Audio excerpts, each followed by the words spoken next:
ನಮಸ್ಕಾರ public, welcome back to ಮತ್ತೊಂದು review. So ಇವತ್ತು ರಿವ್ಯೂ ಮಾಡೋದು ನೋಡ್ರಿ NS ತೊಗೊಂಬಂದಿನಿ. ಲಾಸ್ಟ್ ವಿಡಿಯೋನಾಗ ಹೇಳಿದ್ ನಿಮಗೆ NS ಇಲ್ಲಾಂದ್ರೆ ಶೈನ್ ತೊಗೊಂಬರ್ತೇನೆ ಅಂತ 125cc ಸೆಗ್ಮೆಂಟ್ನಾಗ. ಸೊ NS 125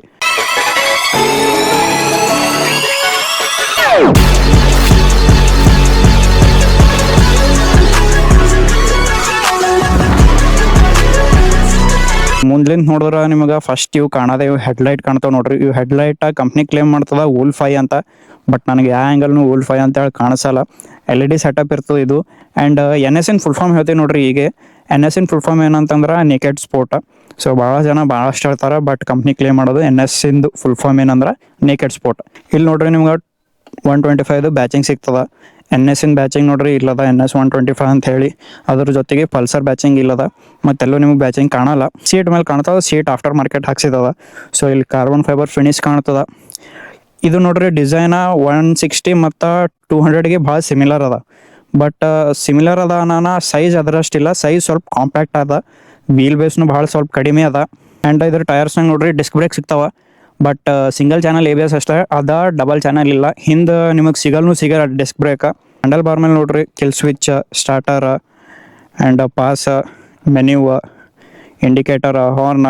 ಇದು ಆಫ್ಟರ್ ಮಾರ್ಕೆಟ್ ಇಂಡಿಕೇಟರ್ಸ್ ಎಲ್ಲಕ್ಕ ನಿಮ್ಗೆ ಗೊತ್ತಿದ್ದೇ ಅರ್ಥ.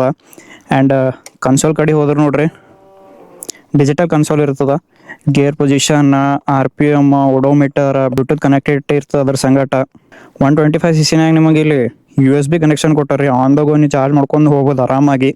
ಇದ್ರ ಇಂಜನ್ ಕಡೆ ಬಂದ್ರೆ ನೋಡ್ರಿ DTSI ಇಂಜನ್ ಅದ. 4 valve SOHC ಅಂತ ಹೇಳ್ತಾರ. 124cc ಇರ್ತದೆ ರೀ. ಕಂಪ್ಲೀಟ್ ಕ್ಲೈಮ್ ಮಾಡ್ತಾರೆ 125, ಬಟ್ 124cc ಇರ್ತದ. 12 PS power, 10 Nm torque produce ಮಾಡ್ತದ. ಇದು ಗ್ರೇ ಕಲರ್ ಅದ ನೋಡ್ರಿ. ಇದ್ರ ಒಳಗೆ ಭಾಳ ಕಲರ್ಸ್ ಬರ್ತಿರ್ತಾವ. ನಾನು ನಿಮಗೆ ಇಮೇಜಸ್ ಹಾಕ್ತಿರ್ತೀನಿ, ನೋಡ್ಕೋರಿ ಪಾಸ್ ಮಾಡ್ಕೊಂಡು. ಇದ್ರ ಟೈರ್ ಕಡೆ ಬಂದ್ರೆ ನೋಡ್ರಿ NS 200 160 ಭಾಳ ಸ್ವಲ್ಪ ಕಡಿಮೆ ಅದ. ಟೈರ್ ಸೆಕ್ಷನ್ ನೋಡ್ರಿ 80/100 ಅದ. ಇಲ್ಲಿ ಕಾರ್ಬನ್ ಫೈಬರ್ ಫಿನಿಶ್ ಅದ. ಪಲ್ಸರಿನ್ ಬ್ಯಾಚಿಂಗ್ ಈ ಕಡೆ B. Fuel tank capacity 10 and 11 litres ಅದ. ಸೊ ಸೀಟಿಂಗ್ ಕಂಫರ್ಟ್ರ ಓಕೆ ಅದ. ಬಟ್ ಅಷ್ಟು ಹೇಳಕ್ಕೊಳ್ಳೋಷ್ಟಿಲ್ಲ.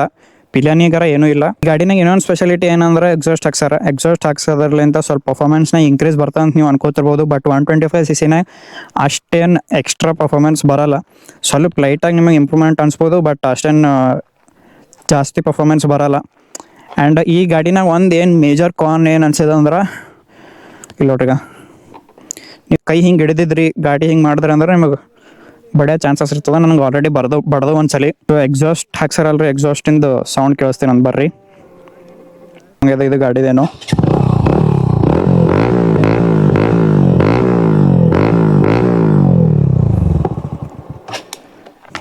ಐಡಲ್ನಾಗ ಇದ್ದಾಗ ಅಷ್ಟೇ ಸೌಂಡ್ ಮಾಡ್ತದ. ನೀವು ಗಾಡಿ ಓಡ್ಸೋ ಅಂತ ಏನು ಲೌಡ್ ಎಕ್ಸಾಸ್ಟ್ ಇಲ್ಲ. ಆರಾಮಾಗಿ ಸಿಟಿನಾಗ ಓಡಿಸ್ಬೋದು, ಮಾಡ್ಬೋದು. ಯಾರಿಗೂ ಏನೂ ಪ್ರಾಬ್ಲಮ್ ಆಗಲ್ಲ. ಆ್ಯಂಡ್ ಇದ್ರಾಗ ಕಿಕ್ ಸ್ಟಾರ್ಟ್ನು ಕೊಡ್ತಾರೆ ನೋಡ್ರಿ.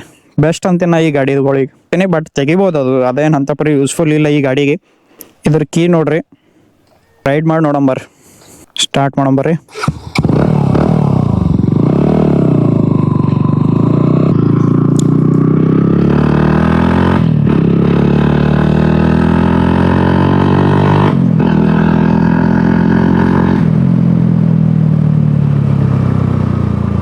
DTIS ಇಂಜನ್ ಬರ್ತದಲ್ರಿ. ಸೊ ಭಾಳ ಸ್ಮೂತಾಗಿ, ರಿಫೈನ್ಡ್ ಆಗಿ ನಿಮಗೆ ಗೇರ್ ಬಾಕ್ಸ್ ಆಗಲಿ, ಶಿಫ್ಟಿಂಗ್ ಆಗಲಿ ಭಾಳ ಸ್ಮೂತಾಗಿ ಕೊಡ್ತದ. ನಿಮಗೆ ವೈಬ್ರೇಷನ್ಸ್ ಅನ್ನೋದು 0 ವೈಬ್ರೇಷನ್ಸ್ ಇರ್ತದೆ ನೋಡ್ರಿ. 8000 RPM ಆಗತಕ್ಕ ನಿಮಗೆ ಹ್ಯಾಂಡಲ್ ಬಾರ್ ಮ್ಯಾಮ್ ಬಿ ಫೀಲ್ ಆಗಲ್ಲ, ಫುಟ್ ಪ್ಯಾಕ್ಸ್ ಮ್ಯಾಮ್ ಬಿ ವೈಬ್ರೇಷನ್ಸ್ ಫೀಲ್ ಆಗಲ್ಲ.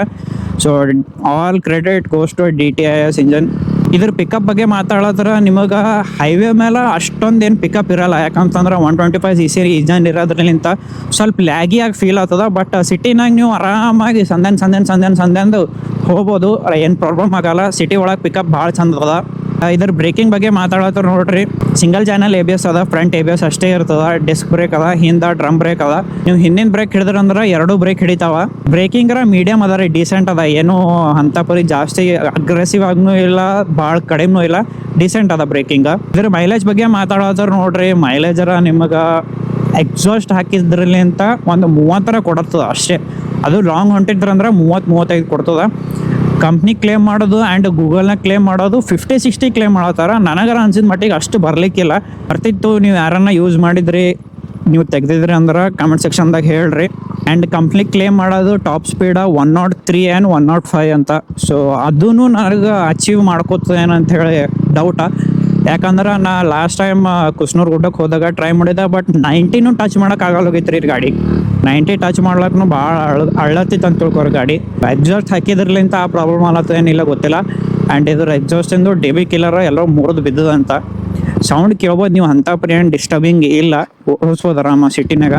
ಇದ್ರ ಬಿಲ್ಡ್ ಕ್ವಾಲಿಟಿ ಬಗ್ಗೆ ಮಾತಾಡೋದ್ರ ನೋಡ್ರಿ, ಬಿಲ್ಡ್ ಕ್ವಾಲಿಟಿ ಭಾಳ ಚಂದ ಅದ. ಬಟ್ ಬರ್ತಾ ನಿಮಗೆ ಏನು ಅನಿಸ್ತು ಅಂದ್ರೆ ಬಾಡಿ ಯಾಕೋ ಡಲ್ ಫೀಲ್ ಆಗತ್ತದ. ಇದ್ರ ಕಲರ್ ಟೆಕ್ಸ್ಚರ್ ಎಲ್ಲ ಭಾಳ ಡಲ್ ಫೀಲ್ ಆತ ಅಂತ ಹೇಳಿ ಅನಿಸ್ತದ.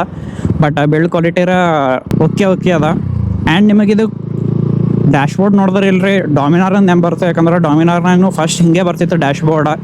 ಸೊ ಅದನ್ನು ತೆಗೆದು ಇದ್ರಾಗ ಹಾಕ್ಬಿಟ್ರೆ ಅಷ್ಟೇ, ಮತ್ತೇನಿಲ್ಲ. ಆ್ಯಂಡ್ ಇದ್ರಾಗ 5 ಸ್ಪೀಡ್ ಗೇರ್ ಬಾಕ್ಸ್ ಬರ್ತದೆ ನೋಡ್ರಿ, 6 ಸ್ಪೀಡ್ ಬರಲ್ಲ, 5 ಸ್ಪೀಡ್ ಬರ್ತದೆ. ನಂಗೆ ಗೊತ್ತಿದ್ದ ಪ್ರಕಾರ, ನನಗೆ ನಾಲೆಜ್ ಇದ್ದ ಪ್ರಕಾರ ಯಾವ ಗಾಡಿನಾಗೂ 6 ಸ್ಪೀಡ್ ಗೇರ್ ಬಾಕ್ಸ್ ಬರಲ್ಲ 125cc ಇಂಜನ್ ಇಂದು. ಆ್ಯಂಡ್ ಇದ್ರ ಸಸ್ಪೆನ್ಷನ್ ಸೆಟಪ್ನು ಸ್ವಲ್ಪ ಸ್ಟಿಫ್ ಅದ ರೀ, ಅಂಥ ಪರಿ ಏನು ಭಾಳ ಕಂಫರ್ಟೇಬಲ್ ಅಂತ ಹೇಳಲ್ಲ, ಸ್ವಲ್ಪ ಸ್ಟಿಫ್ ಅದ. ನಿಮಗೆ ಸ್ವಲ್ಪ ಬಂಪಿ ಅಂತ ಅನಿಸ್ತದೆ ರೋಡ. ಇಬ್ಬರು ಕುಂತ್ರಿ ಅಂದ್ರೆ ಓಕೆ ಸ್ಮೂತಾಗಿ ಹೋಗ್ತದ. ಬಟ್ ಒಬ್ಬರು ಕುಂತಿದ್ರ ಅಂದ್ರೆ ನಿಮಗೆ ಎತ್ತೆತ್ತು ಬಿಕಾಡ್ತ ಅಂತ ತಿಳ್ಕೊರಿ. ಬಜಾಜಿಂದ ನೋಡ್ರಿ ಸರ್ವಿಸ್ ನೆಟ್ವರ್ಕ್ ಎಲ್ಲ ಕಡೆ ಭಾಳ ಅಂದ್ರೆ ಭಾಳ ಚಂದ ಅದ. ಆ ಒಂದು ಊರಾಗೂ ಬಜಾಜ್ ಕಡೆಯಿಂದ ಇಂಥದ್ದು ಸರ್ವಿಸಿನ ಪ್ರಾಬ್ಲಮ್ ಅಂಟದ, ಹಿಂಗೆ ಸರ್ವಿಸ್ ಚಂದ ಇಲ್ಲ, ಯಾರಲ್ಲಿಂದೂ ಕಂಪ್ಲೇಂಟ್ ಬಂದಿಲ್ಲ. ನನಗರ ಗೊತ್ತಿದ್ದ ಪ್ರಕಾರ ಇಲ್ಲಿ ತನಕ ಯಾವುದೂ ಕಂಪ್ಲೇಂಟ್ ಬಂದಿಲ್ಲ. ಸೊ ಸರ್ವಿಸರ ಚಂದ ಅದ. ಗಾಡಿ ನೀವು ಶೋರೂಮ್ನಿಂದ ಹೊರಗೆ ತರನ ನೀವು ಸರ್ವಿಸಿನ ಬಗ್ಗೆ ಏನೋ ಟೆನ್ಷನ್ ತೊಗೊಳಕ್ಕೆ ಹೋಗ್ಬೇಡ್ರಿ. ಆ್ಯಂಡ್ ನೆಕ್ಸ್ಟ್ ಶೈನಿನ ವಿಡಿಯೋ ಮಾಡ್ತೀನಿ. ಶೈನಿನ ಸಂಗಟ ಇನ್ನೊಂದು ಶೈನ್ ಅದ, ಅದು ಯಾವುದಂತ ಹೇಳಲ್ಲ. ಅದು ಕಂಪ್ಯಾರಿಸನ್ ವಿಡಿಯೋ ಮಾಡ್ಬೇಕಂತ ಅನ್ಕೊಂಡಿರಿ. ಆದ್ರೆ ಕಂಪ್ಯಾರಿಸನ್ ವಿಡಿಯೋ ಬರ್ತದೆ, ನೀವು ನೋಡಿರ್ತೀರಿ.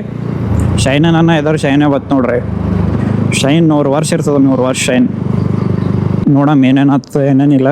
ಸೊ ವರ್ಡಿಕ್ಟಿಗೆ ವರ್ಡಿಕ್ಟ್ ಏನಂದ್ರೆ, ನೀವು ತೊಗೋಬೇಕಿತ್ತು, ನಿಮಗೆ NS200 ತೊಗೋಬೇಕಿತ್ತು. ಬಟ್ ನಿಮ್ಮ ಮನೆಗೆ ಭಾಳ ಖರ್ಚು ಆಗ್ತದೆ, ಅಷ್ಟು ದೊಡ್ಡ ಗಾಡಿ ಬ್ಯಾಡ ಅಲ್ಲತ್ತಾರ ಅಂತಂದ್ರೆ NS125 ತೊಗೋಬೋದು. NS200 ಫೀಲರ ಕೊಡಲ್ಲ, ಬಟ್ ಏನಂತಾರೆ ಅದ್ರ ಬ್ಲಡ್ ಲೈನ್ ಬಂದದಲ್ಲ. ಸೊ NS125 ಏನು ಕಡಿಮೆ ಇಲ್ಲ, ಆರಾಮಾಗಿ ತೊಗೋಬೋದು. ಟೂರ್ಲಿಂದ ನೋಡಿದ್ರೆ ನಿಮಗೆ NS125 160 ಮತ್ತು 200ನಾಗ ಏನೂ ಅಂಥ ಪರಿ ಮೇಜರ್ ಡಿಫ್ರೆನ್ಸ್ ಕಾಣಲ್ಲ. ಅದೇ ಸ್ವಲ್ಪ NS200 ಬಾಡಿ ದೊಡ್ಡದ, ಇದ್ರದ್ದು ಬಾಡಿ ಸ್ವಲ್ಪ ಸಣ್ಣದ, ಕಾಂಪ್ಯಾಕ್ಟ್ ಸೈಜ್ ಅದ. ಇದ್ರ ಆನ್ ರೋಡ್ ಪ್ರೈಸ್ ಆಲ್ಮೋಸ್ಟ್ 110 ಬರ್ತದೆ ರೀ, ಹೇಳಿನಲ್ಲ. ಬಟ್ ಅದೇ NS200 ಹೋಲತ್ತರ 170 ತನಕ ಹೋಗ್ತದೆ NS200. ಚಂದ ರೀ ಗಾಡಿ, ಡೈಲಿ ಕಮ್ಯೂಟ್ ಮಾಡ್ಲಿಕ್ಕೂ ಚಂದ ಅದ, ರೈಡಿಗೆ ಹೋಗ್ಲಿಕ್ಕೂ ಚಂದ ಅದ. ಆ್ಯಂಡ್ USB ಕೊಟ್ಟಿರೋದ್ರಿಂದ ನೀವು ಲಾಂಗ್ ರೈಡ್ಸ್ನೂ ಹೋಗ್ಬೋದು, ಫೋನ್ ಚಾರ್ಜಿಂಗ್ನೂ ಮಾಡ್ಬೋದು, ವ್ಲಾಗಿಂಗ್ನೂ ಮಾಡ್ಬೋದು, ಎಲ್ಲ ಮಾಡ್ಬೋದು ಈ ಗಾಡಿ ಮೇಲೆ. ಸೊ ವಿಡಿಯೋ ಎಂಡ್ ಮಾಡೋ ಟೈಮ್ ಆಯ್ತು ನೋಡ್ರಿ. ಸಿಗಮಂತ ಇನ್ನೊಂದು ವಿಡಿಯೋನಾಗ, ಇನ್ನೊಂದು ರಿವ್ಯೂನಾಗ. ಅಲ್ಲಿ ತನಕ ಟಾಟಾ ಬಾಯ್.